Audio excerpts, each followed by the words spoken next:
జాతుషం గృహమా లాక్షాగృహంలో పడిన కష్టాలు కూడా ఎవరికి తెలియవు. మా తండ్రి అయిన కుంతి భోజనం కూడా మేము తెలియజేయలేదు.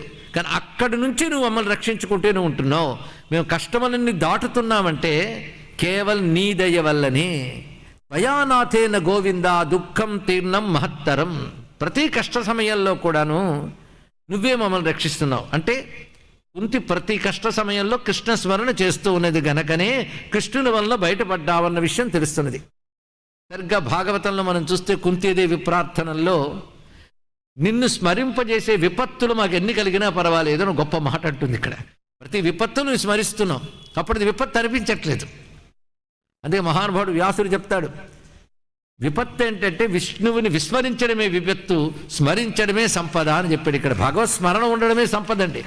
అంతేగాని మాకు అన్ని సంపదలు ఉన్నాయి కానీ భగవత్ స్మరణ లేదు, ఇంకెందుకు? అదే దరిద్రం అంటే. ఇక్కడ ఎంత కష్టాలున్నా భగవత్స్మరణ చేస్తే అదే సంపద అనే మాట ఇక్కడ కనబడుతుంది. దిక్కులేని వారికి నువ్వే గొప్ప దిక్కువుగా రక్షిస్తావు, దరిద్రుల్ని కాపాడుతావు. నీ దర్శనం చేతనే మా దుఃఖాలని పోయాయి. ఒక్కటే చెప్తున్నాను, ఈ పాండవుల్ని ఎప్పుడూ జ్ఞాపకంలో పెట్టుకో, వాళ్ళని ఎప్పుడూ మర్చిపోకు. ఎందుకంటే వారు నీ చింతనతోనే జీవిస్తూ ఉంటారు. ఈ రెండు మాటలు తెలుసుకోవాలి. భగవంతుడిని కోరుకున్నది ఏంటి? మా వాళ్ళని మర్చిపోకు.